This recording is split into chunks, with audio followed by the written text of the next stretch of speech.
So good day, I will be discussing about presumption of law and presumption of facts in evidence. So when we say presumption, it is the interference by the law or court draws from the facts. So it is established so it helps established a fact without direct proof. So when we say presumption, amo ni siya ang kanang mga haka-haka even before pa magkanaa og direct proof. So for example, ani kay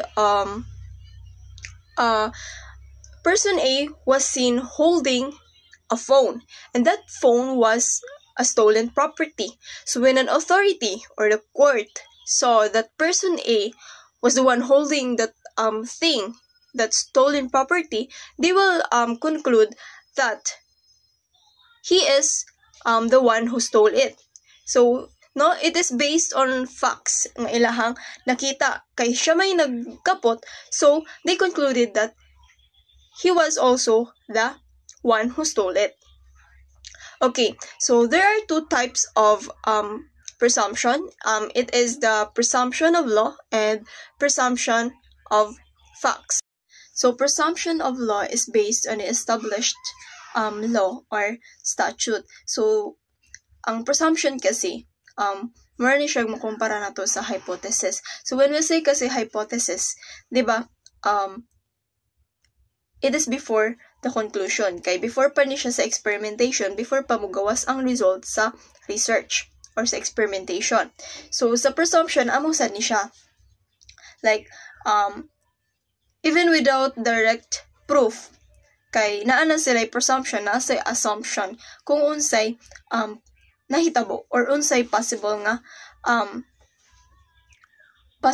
conclusion ani nga butanga. So presumption of law based siya sa law. So for example, ani is ang presumption of innocence in criminal cases. So the court will presume na inosente ang usa ka tawo until proven guilty. So paano siya naging presumption of law? Because it is based on law. So stated sa 1987 Philippine Constitution nga a person will be presumed innocent until proven guilty. So another example of this is presumption of legitimacy of a child out of wedlock. So when we say wedlock, amo ni siya nga ang parents of the child are married. So if the parents are married, so considered or ang child is legitimate because they are married. So this is stated in Article 167 of the Family Code.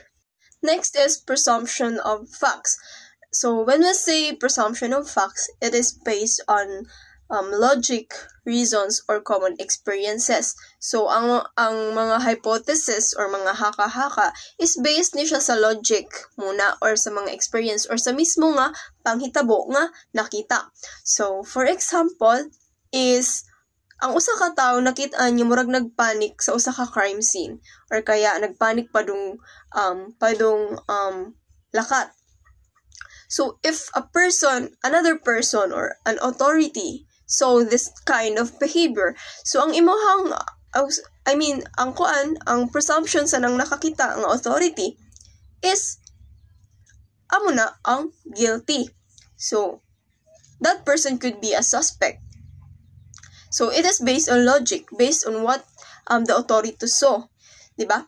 So amo ni siya ang presumption of facts. So gawas sa court, ang another example ani if gawas sa court, gawas sa any law related things is halimbawa morning and you saw that the ground is wet. So your first conclusion is it rained last night, di ba? So it is based on what you see. It is based on your logic. It is based on reasonings. Another example of presumption of facts is a person was seen holding the stolen property. So the initial thoughts that will come to you is that he was the one who stole the property because he was the one holding it, diba? So it is based on reasons, based on logic. Next, I will be discussing about stale demands. So stale demands is a claim or right not pursued for an unreasonable length of time. So after not pursuing your rights for a lengthy time, so the law will presume abandonment of your rights. So for example is person A lent person B 1,000 pesos. So for years, person A did not remind person B about that money. He didn't remind to pay that person B should pay the money that person B borrowed. But after 15 years, without reminding person B, not even once reminding person B, person A suddenly reminded person B to pay the money. So the law will not allow person B to pay the money anymore. So, ano man, kay ang law already presumes that person A abandoned his right to be paid by the money he lent to person B. So, dugay na. It is very long time before he reminded person B to pay the money he lent. So, after 15 years pa siya nag-remind. So, within 15 years, nganong after 15 years pa man gyud siya nag-remind nga bayaran. So, pwede man to sa sud sa 15 years, nagsige na unta siya remind. But then, kasi, wala niya gi-remind, not even once. So, ibig sabihin, ni-presume ang law nga imo gi-abandon ang imuhang rights nga mabayaran ni person B. That is stale demands. Imo gipasagdan nga ang imuhang rights kay wala nimo makuha. So, murag imo gi-abandon. So, that is why stale demands is a claim nga wala gi-pursue for a length of time. Next is examinations to be done in court. So when we say examination, it is the questioning of witnesses in court. So, ang witness kinahanglan niya nag-take oath before siya i-questions. So, sa pag-take nila sa oath, so ang ilahi kuan sa nakay that they will tell nothing but the truth only. So, amo na siya questioning, examinations, amo na ang questioning sa witness nga related sa case nga gi-hear sa court. So, natay types of examinations. Ang ang types of examination is direct examinations, cross-examination, redirect examination, and lastly is recross examination. So when we say direct examination, ang mo question ka witness is kung kinsa ang nagdala mismo ka witness. For example, the victim's counsel or the victim's side are the ones nga nagdala ka witness sa court. So they will be the one to direct examine the witness.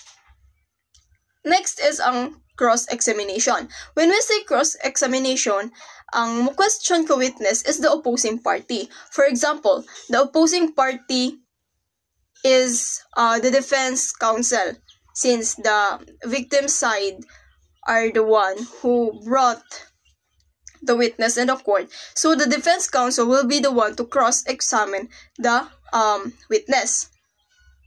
So next is redirect examination. After the cross-examination, the victim's counsel will be the one to question again the witness. It is to clarify or challenge the statements of the witness. So, they will redirect examine. So, mangutana sila balik or like, ila i-question balik. Next is ang recross examination. So, mobalik si defense counsel, mobalik siya question ka witness para mo clarify gihapon and to challenge the witnesses the witness statements. So, I'm gonna to clarify things. So, para sad makuha ang credibility ni witness.